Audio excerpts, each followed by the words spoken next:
നമ്മുടെ സ്വന്തം മമ്മൂക്കയ്ക്ക് ആദ്യമായിട്ട് നാഷണൽ അവാർഡ് കിട്ടിയൊരു വർഷം 1989. ആ ഒരു വർഷത്തെ സിനിമകളെ കുറിച്ചാണ് ഇന്ന് നമ്മൾ ഡിസ്കസ് ചെയ്യാൻ പോകുന്നത്. Upgrade your vibe, yeah. Aura Cleaning Thrissur. National award കിട്ടിയ ആ ഒരു സിനിമയിൽ തന്നെ തുടങ്ങാം. അത് ഒരു വടക്കൻ വീരഗാഥ. അപ്പൊ ഈ ഒരു സിനിമയെ കുറിച്ച് ഒന്നും പറയേണ്ട കാര്യമില്ല. അത് നമുക്ക് മമ്മൂക്കി അല്ലാതെ വേറെ ആരെയും സങ്കല്പിക്കാൻ കഴിയില്ല. 89 ഇറങ്ങി ബ്ലോക്ക് ബസ്റ്റർ ആയ സിനിമയാണ്. ബ്ലോക്ക് ബസ്റ്റർ ആയത് മാത്രമല്ല, ഞാൻ പറഞ്ഞ അവാർഡ് കൂടി ഒരുപാട് പുരസ്കാരങ്ങൾ കൂടി ലഭിക്കുക എന്ന് പറഞ്ഞു. ചില സിനിമകൾ അവാർഡ് സിനിമ എന്ന് പറഞ്ഞ് ആ ഒരു രീതിയിലോട്ട് പോകും. അവാർഡ് മാത്രം കിട്ടും, ആള് കാണില്ല. പക്ഷെ ഈ സിനിമ തിയേറ്ററിൽ ആള് കയറി, ആള് കണ്ടു, ഇഷ്ടപ്പെട്ടു, അവാർഡ്സും കിട്ടി. അതിൽ സ്റ്റേറ്റ് അവാർഡ് തന്നെ ബെസ്റ്റ് പോപ്പുലർ സിനിമയ്ക്കുള്ള അവാർഡ് കിട്ടി. MTക്ക് സ്ക്രീൻ പ്ലേ. പിന്നെ നമുക്കറിയാം മമ്മൂക്കയ്ക്ക് കിട്ടിയിട്ടുണ്ട്. അതില് ഗീതയ്ക്ക് മികച്ച രണ്ടാമത്തെ നടിക്കുള്ള അവാർഡ് കിട്ടി. ക്യാമറാമാൻ രാമചന്ദ്ര ബാബുവിന് കിട്ടി. KS ചിത്രയ്ക്ക് പാട്ടുകാരിക്കുള്ള അവാർഡ് കിട്ടി. വിനീത് കുമാറിന് ചൈൽഡ് ആർട്ടിസ്റ്റിനുള്ള അവാർഡ് കിട്ടി. ഈ അടുത്ത് ഒരു പോസ്റ്റ് ഞാൻ കണ്ടിരുന്നു. അന്ന് 89 അവാർഡ് കിട്ടി എല്ലാവരും ഒരുമിച്ച് നിൽക്കുന്നത്. അതിൽ ശ്രീനിവാസനുണ്ട്, വടക്ക് നോക്കി നിറത്തിന്, MT ഉണ്ട്, മമ്മൂട്ടി ഉണ്ട്, ഈ വിനീത് കുമാർ, ഉർവശി, ഇവരെല്ലാവരും ഒരുമിച്ച് നിൽക്കുന്ന ഒരു ഫോട്ടോ. അത് വിനീത് കുമാർ ഒരു ചെറിയ കുട്ടിയാണ് അതിൽ. പിന്നെ ആർട്ട് ഡയറക്ടർക്ക് P. കൃഷ്ണമൂർത്തി, ഇത്രയും പേർക്കാണ് കിട്ടിയത് സ്റ്റേറ്റ് അവാർഡ് കിട്ടിയത്. നാഷണൽ അവാർഡ് അന്ന് MTക്ക് കിട്ടിയിട്ടുണ്ട്, മമ്മൂട്ടിക്ക് കിട്ടിയിട്ടുണ്ട്, ആർട്ടിനും കിട്ടിയിട്ടുണ്ട്, കോസ്റ്റ്യൂമിനും കിട്ടിയിട്ടുണ്ട്. എന്തായാലും വടക്കൻ വീരഗാഥ തന്നെയാണ് ആ ഒരു വർഷത്തെ മമ്മൂട്ടിയുടെ ഏറ്റവും ഗംഭീരം ഒരു സിനിമ, ഗംഭീര പെർഫോമൻസ്, ഏറ്റവും വലിയ ഒരു ഹിറ്റുകളും. പിന്നെ അടുത്തൊരു സിനിമ എന്ന് പറയുന്നത് വീണ്ടും മമ്മൂട്ടിക്ക് സ്റ്റേറ്റ് അവാർഡിന് കാരണമായ മറ്റൊരു സിനിമയാണ് മൃഗയ. അത് ലോഹിദാസ് എഴുതിയ സിനിമ, ഐ വി ശശിയുടെ ഡയറക്ഷനാണ്. ആ ഒരു സിനിമയും അതിഗംഭീര സിനിമയാണ്. അതും നമുക്ക് മമ്മൂക്ക അല്ലാതെ വേറൊരാളെ നമുക്ക് അതിൽ സങ്കല്പിക്കാൻ കഴിയില്ല എന്നുള്ളതാണ്. കാരണം അത്ര കഷ്ടപ്പെട്ടിട്ടും മമ്മൂട്ടി അതിൽ അഭിനയിച്ചിട്ടുണ്ട്. കാരണം നമ്പർ 20 മദ്രാസ് മെയിൽ എന്ന് പറഞ്ഞ ഒരു സിനിമയെ കുറിച്ചുള്ള അതിന്റെ ഷൂട്ടിംഗ് എക്സ്പീരിയൻസ് മണിമ്പുള രാജു പറഞ്ഞിരുന്നപ്പോൾ ഒരിക്കൽ പറഞ്ഞിട്ടുണ്ട്. ആ നമ്പർ 20 മദ്രാസ് മെയിലിന്റെ ഷൂട്ടും ഈ മൃഗയുടെ ഷൂട്ടും ഒരേ സമയത്ത് നടക്കുന്നു. അപ്പൊ നമ്പർ 20 മദ്രാസ് മെയിൽ ഒരു ട്രെയിൻ അവരൊരു ബോഗി വാടകയ്ക്ക് എടുത്തിട്ട് അവര് ഷൊർണൂർ നിലമ്പൂർ റൂട്ടിലാണ് രാത്രി മുഴുവൻ ഷൂട്ട് ചെയ്യുന്നത്.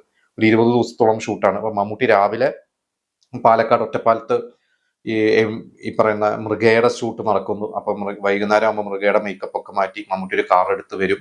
എന്നിട്ട് വഴിയിൽ ഏതെങ്കിലും സ്റ്റേഷനിൽ ട്രെയിൻ കയറും. പുലർച്ചെ മുഴുവൻ ഇവരുടെ കൂടെ അഭിനയിക്കും. ചെറിയ ഗ്യാപ്പൊക്കെ കിട്ടുമ്പോൾ റെസ്റ്റ് ചെയ്യുള്ളൂ. എന്നിട്ട് വീണ്ടും രാവിലെ മൃഗയിൽ അഭിനയിക്കും. അങ്ങനെ കഷ്ടപ്പെട്ടിട്ടാണ് മമ്മൂട്ടി മൃഗയും നമ്പർ 20 മദ്രാസ് മെയിലും ചെയ്തിട്ടുള്ളത്. ശരിക്കും അവർ എഫേർട്ട് കൂടുതൽ മൃഗയ്ക്കാണ് എടുത്തിരിക്കുന്നത്. കാരണം രാത്രി ഉറങ്ങാതെ വീണ്ടും വന്ന് മൃഗയിൽ അഭിനയിക്കുകയാണ്. അതിന് ശരിക്കും ഒരു അവാർഡ് തന്നെ കൊടുക്കണം. ഗംഭീരമായിട്ട് മമ്മൂട്ടി ആ സിനിമ ചെയ്തിട്ടുണ്ട് മൃഗയെ. അടുത്ത സിനിമ ഇതേപോലെ മമ്മൂട്ടിക്ക് സ്റ്റേറ്റ് അവാർഡ് കിട്ടിയ കാരണമായ മൂന്നാമത്തെ സിനിമ, അതാണ് മഹായാനം. ജോഷി ലോഹിദാസിന്റെ സിനിമ. അതും നല്ല ഒരു സിനിമ തന്നെയാണ്. ഈ 3 സിനിമയ്ക്കും കൂടിയാണ്, വടക്കൻ വീരഗാഥയും മൃഗയും മഹായാനം 3നും കൂടിയാണ് മമ്മൂട്ടിക്ക് സ്റ്റേറ്റ് അവാർഡ് കിട്ടിയത്. അതിൽ എനിക്ക് വളരെ ഇഷ്ടപ്പെട്ട ഒരു സിനിമ തന്നെയാണ് മഹായാനം. അതും നമുക്ക് മമ്മൂട്ടി അല്ലാതെ നമുക്ക് ആ ഒരു വേഷം ഒന്നും സങ്കല്പിക്കാൻ പറ്റില്ല. പിന്നെയും എനിക്ക് തോന്നുന്നു അത്തരത്തിലുള്ള വേഷങ്ങൾ പിന്നെ മുരളിയൊക്കെയാണ് അതുപോലത്തെ ചില പരുക്കൻ റോൾസ് ഒക്കെ ചെയ്യാൻ ആപ്റ്റ് ആയിട്ടുള്ളതെന്നൊക്കെ എനിക്ക് തോന്നിയിട്ടുണ്ട്. മമ്മൂട്ടി ചെയ്യേണ്ട പല സിനിമകളും പിന്നീട് മുരളിയൊക്കെ ചെയ്തിട്ടുണ്ട്, നമ്മുടെ ആധാരം പോലത്തെ ചില സിനിമകളൊക്കെ. എന്തായാലും മഹായാനം നല്ലൊരു സിനിമ തന്നെയായിരുന്നു. ആ സിനിമ പിന്നീട് കുറെ വർഷങ്ങൾക്ക് ശേഷം റീമേക്ക് ചെയ്തിട്ടുണ്ട് തമിഴിലോട്ട്. ശരത് കുമാർ ആയിരുന്നു ഒരു വേഷം ചെയ്തത്. പിന്നെ അതിൽ ജയറാമും ഉണ്ട്. ആ മുകേഷ് ചെയ്ത ഒരു വേഷമാണ് തോന്നുന്നു അതിൽ ജയറാം ചെയ്ത മഹായാനത്തിൽ. ഞാൻ ആ തമിഴ് സിനിമ ഞാൻ കണ്ടിട്ടില്ല, എനിക്ക് തോന്നുന്നു അതിൽ മുകേഷിന്റെ വേഷമാണ് ജയറാം ചെയ്തിട്ടുള്ളത്.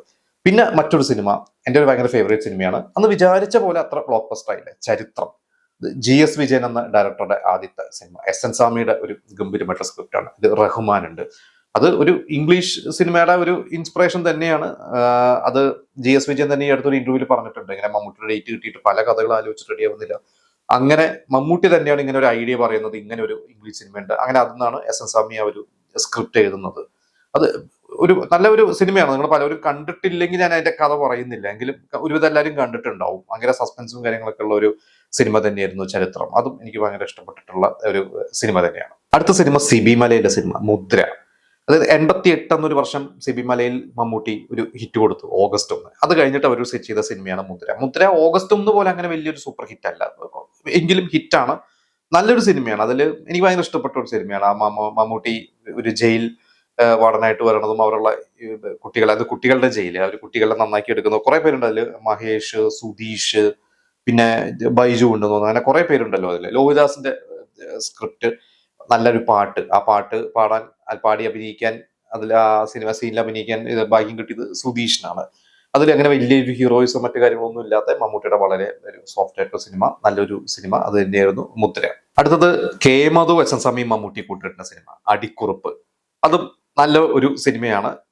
മമ്മൂട്ടിയുടെ നമുക്ക് ഇടയ്ക്ക് ഞാൻ കാണാറുണ്ട്. അതൊരു ഒരു പ്രത്യേക കെ മധുവിന്റെ സിനിമകൾ നമുക്കറിയാം, എസ് എൻ സ്വാമിയുടെ സ്ക്രിപ്റ്റ് നമുക്കറിയാം. അത്തരത്തിൽ പാറ്റേണിൽ പെടുത്താവുന്ന ഒരു സിനിമ തന്നെയാണ് അടിക്കുറിപ്പ്. അതിൽ ജഗതി ശ്രീകുമാറിന്റെ അതിഗംഭീരമായിട്ടുള്ള റോള് തന്നെയാണ്. എനിക്ക് തോന്നുന്നു ജഗതിയുടെ ഒരു കോമഡി അല്ലാതെ ജഗതി ചെയ്ത സിനിമകളിൽ ഒരു ബെസ്റ്റ് സിനിമകൾ എടുത്തു കഴിഞ്ഞാൽ അതിലൊരു നല്ല ഒരു സിനിമ തന്നെയായിരിക്കും, അല്ല നല്ലൊരു വേഷം തന്നെയായിരിക്കും അതിൽ ഈ അടിക്കുറിപ്പ് എന്ന് പറയുന്ന ഒരു സിനിമയുടെ. അതിൽ എനിക്ക് അതിന്റെ ഒരു ക്ലൈമാക്സിനൊക്കെ ഓർമ്മയുണ്ട്. മമ്മൂട്ടി ഒരു ബുള്ളറ്റില് ഒരു ബ്ലോക്കിൽ പെടുന്നതും അവിടുന്ന് മമ്മൂട്ടി ഒരു ബൈക്ക് ആരുടെ അടുത്ത് വാങ്ങിയിട്ട് മമ്മൂട്ടി ഒരു ബൈക്കിൽ പോകുന്നതും അങ്ങനെ കുറച്ച് ഓർമ്മകളൊക്കെ എനിക്ക് ആ ഒരു സിനിമയെ കുറിച്ച് ഇടയ്ക്ക് ടി വിയിലൊക്കെ വരുമ്പോൾ കാണാറുള്ള ഒരു സിനിമ തന്നെയാണ് അടിക്കുറിപ്പ്. അടുത്തത് പവിത്രൻ എന്ന ഡയറക്ടറുടെ സിനിമ MT എഴുതിയ സ്ക്രിപ്റ്റ് ഉത്തരം.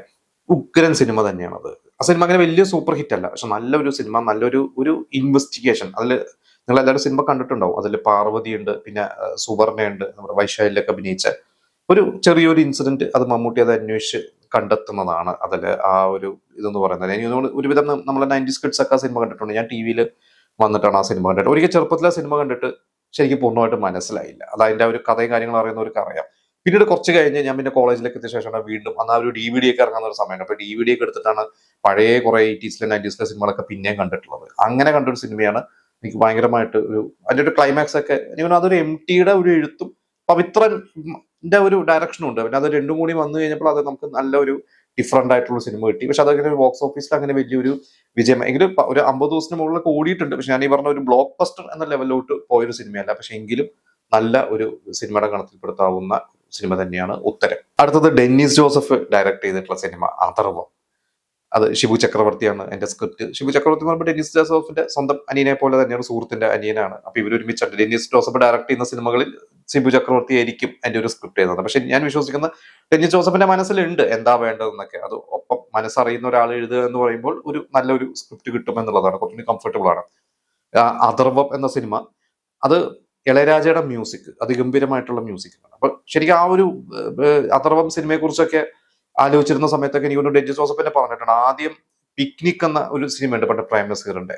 ആ സിനിമ ഭയങ്കര ഹിറ്റായിട്ട് ഓടിയിട്ടുള്ള ഒരു സിനിമയാണ്. അപ്പൊ അത്തരത്തിലുള്ള ഒരു പീരീഡ് സിനിമയോ അല്ലെങ്കിൽ ഒരു വടക്കൻ പാട്ട് പോലത്തെ ഒരു സിനിമയോ അങ്ങനെ എന്തെങ്കിലും ഒരു സിനിമയൊക്കെ ചെയ്യണമെന്നായിരുന്നു ആഗ്രഹം മമ്മൂട്ടിനെ വെച്ചിട്ട്. പക്ഷെ അപ്പോഴാണ് വടക്കൻ വീരഗാഥയൊക്കെ വന്നതും. അങ്ങനെ കറങ്ങി തിരിഞ്ഞാണ് ഈ അഥർവത്തിലേക്ക് എത്തിയത്. അഥർവത്തിന്റെ മ്യൂസിക് ചെയ്യുന്ന ഇളയരാജനെ അദ്ദേഹം വിളിച്ചതും ഓർമ്മ. ഇളയരാജ അന്ന് ഒരു മലയാളത്തിൽ ഒരു മ്യൂസിക് ഡയറക്ടർ എന്നൊരു ടോപ്പ് മ്യൂസിക് ഡയറക്ടർ ശ്യാമാണ്. ശ്യാം അന്ന് വാങ്ങുന്നത് 60,000 രൂപയോ 80,000 രൂപയാണ്. ആ സമയത്ത് ഇളയരാജ 10 ലക്ഷം രൂപ റെമ്യൂണറേഷൻ വാങ്ങുന്ന ഒരു സമയമാണ്. എന്നിട്ട് പോലും ഇവിടെ നിങ്ങൾ എന്ത് കൊടുക്കുന്നു ആ പൈസ തന്നാൽ മതി എന്ന് പറഞ്ഞ് വന്നതാണ്. അത് ആ ന്യൂഡൽഹിയുടെ റൈറ്റർ എന്നുള്ള ഒരു ഇഷ്ടം കൊണ്ടാണ് വന്നിട്ടുള്ളതെന്നൊക്കെ ഡെന്നിസ് ജോസഫിന്റെ പറഞ്ഞിട്ടുണ്ട്. പക്ഷെ സിനിമയും അന്ന് വലിയ ബ്ലോക്ക് ബസ്റ്റർ ആയില്ല. ഈ ഒരു സിനിമയെ കുറിച്ച് തന്നെയാണ് ഡെന്നിസ് ജോസഫ് ഒരിക്കൽ പറഞ്ഞിട്ടുള്ളത്. അന്ന് ഇതിന്റെ പ്രിവ്യൂ കാണാനായിട്ട് പാപ്പനംകോട് ലക്ഷ്മണൻ എന്ന് പറഞ്ഞ വളരെ സീനിയർ ആയിട്ടുള്ള ഒരു 80s അവസാനമൊക്കെ എത്തിക്കഴിഞ്ഞപ്പോൾ പാപ്പനംകോട് ലക്ഷ്മണൻ ഒന്ന് ഡൗൺ ആയി, പടങ്ങൾ കുറഞ്ഞു. പിന്നെ അദ്ദേഹം അധികം സിനിമകൾ ചെയ്തിട്ടില്ല, അദ്ദേഹം വിട്ടുപോയി.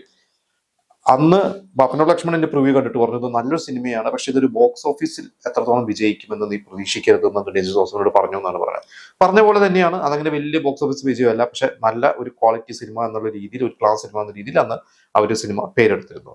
നിങ്ങൾ അഥർവം സിനിമ ഞാനൊക്കെ കാസറ്റ് എടുത്തിട്ടാണ് കണ്ടിട്ടുള്ളതൊക്കെ. നിങ്ങൾ ആരെങ്കിലും ആ സിനിമ ഒന്ന് തിയേറ്റർ കണ്ടിട്ടുണ്ടെങ്കിൽ അതിന്റെ ഒരു ഓർമ്മകളൊക്കെ പറയണം. അടുത്ത സിനിമ PG വിശ്വംഭരന്റെ സിനിമ കാർണിവൽ. ഈ ഒരു സിനിമ ഞാൻ പണ്ട് കണ്ടിട്ടുണ്ട്. സ്കൂളിൽ പഠിക്കുന്ന സമയത്താണ് ആ ഒരു സിനിമ ഒരിക്കൽ കാസറ്റ് എടുത്തിട്ട് കണ്ടിട്ടുള്ളത്. ഇപ്പൊ കണ്ടിട്ട് കുറെ കാലമായി. അതില് കുറച്ച് എനിക്കിപ്പോഴും ഓർമ്മയുള്ള കുറച്ച് സീൻസ് ആണ്. അതില് സിദ്ദിഖും മമ്മൂട്ടി സിദ്ദിഖിന്റെ ഒക്കെ തുടക്കാലാണല്ലോ. സിദ്ദിഖും മമ്മൂട്ടിയും കൂടി ഒരു ബൈക്കിൽ വരണതും അല്ലെങ്കിൽ മമ്മൂട്ടിയുടെ പാന്റ് കീറണതും ആ ഒരു സീനാണ് പെട്ടെന്ന് എനിക്ക് ഓർമ്മ. അതിൽ ഇപ്പോഴും ഇടയ്ക്ക് റീലൊക്കെ ആയിട്ട് വരാറുണ്ട്. പിന്നെ ആ സിനിമയെ കുറിച്ച് ഒരു ഓർമ്മ എന്ന് പറയുന്നത് ഇപ്പോഴും സോഷ്യൽ മീഡിയയിൽ കിടന്ന് കറങ്ങിക്കൊണ്ടിരിക്കുന്ന ഒരു ഫോട്ടോ ഉണ്ട്.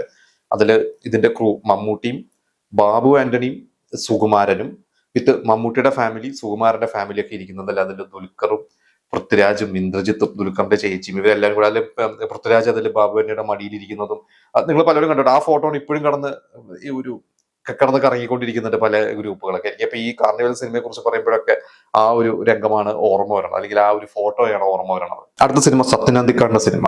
സത്യനന്ദിക്കാടിന്റെ മറ്റ് സിനിമകളിൽ നിന്നും വളരെ ഡിഫറെന്റ് ആയിട്ടുള്ള സിനിമ, അതാണ് അർത്ഥം. അതിനു മുമ്പ് സത്യനന്ദിക്കാട് മമ്മൂട്ടി നായകനാക്കി ശ്രീധരന്റെ ഒന്നാം തിരുമുറ എന്നൊരു സിനിമ ചെയ്തു. ആ സിനിമ പരാജയമായിരുന്നു. അത് കഴിഞ്ഞ് പിന്നെ മോഹൻലാലിനെ വെച്ചിട്ട് ഹിറ്റുകളൊക്കെ കൊടുക്കുന്നുണ്ട്. അപ്പോഴാണല്ലോ മമ്മൂട്ടി സത്യനന്ദിക്കാടിന്റെ അടുത്ത് വെച്ചാൽ തനിക്ക് ധൈര്യം ഉണ്ടെങ്കിൽ എന്നെ വെച്ചൊരു ഹിറ്റ് കൊടുക്കുക എന്ന് പറഞ്ഞ ഒരു വാശിപ്പുറത്ത് ചെയ്തൊരു സിനിമയാണ്. വേണുനാഗവള്ളിയുടെ സ്ക്രിപ്റ്റാണ്. നല്ല ഒരു സിനിമ തന്നെയാണ് ഈ ഈ പറയുന്ന അർത്ഥം. അതിൽ ജയറാമിന്റെ ഒക്കെ തുടക്കകാലമാണ്. ജയറാം സിനിമയിൽ വന്ന ഒരു വർഷമൊക്കെ ആകുമ്പോഴാണ് ഈ സിനിമ ചെയ്യുന്നത്. നല്ലൊരു വേഷമാണ്, ചെറിയൊരു അധികം ഇല്ല സീൻസ് ഇല്ലെങ്കിലും ജയറാമിന്റെ ഒരു ക്യാരക്ടറിലൂടെയാണല്ലോ ഒരു കഥയൊക്കെ ഒരു ടേണിംഗ് പോയിന്റ് എന്നൊക്കെ പറയുന്നത്. അതിലെ പാട്ട് ശ്യാമാംബരം എന്ന് പറയുന്ന ഒരു പാട്ട് ഞാൻ ഈ അടുത്തത് ജോൺസനെ കുറിച്ചുള്ള ഒരു പുസ്തകത്തിൽ ഞാൻ വായിച്ചു. ആ ഒരു സിനിമയിൽ ശരിക്ക് അങ്ങനത്തെ ഒരു പാട്ടിന്റെ ആവശ്യമില്ല. പക്ഷെ അന്ന് ഈ കഥയിൽ ശരിക്കും പാട്ടിന്റെ ആവശ്യമില്ല. സത്യനാഥിക്കാടും പറഞ്ഞ ഈ സ്ക്രിപ്റ്റ് പ്ലാൻ ചെയ്തപ്പോൾ ഇതിൽ സോങ്സിന്റെ ആവശ്യമില്ല. പക്ഷെ അന്ന് സിനിമയ്ക്ക് പാട്ടുകൾ മാർക്കറ്റിങ്ങിന് ആവശ്യമാണ്. പ്രത്യേകിച്ച് ചിത്രഗീതമാണ് അന്ന് പാട്ടുകൾ കാണിക്കുന്നത്. ആഴ്ചയിൽ ഒരു ദിവസം ചിത്രഗീതം കാണിക്കും.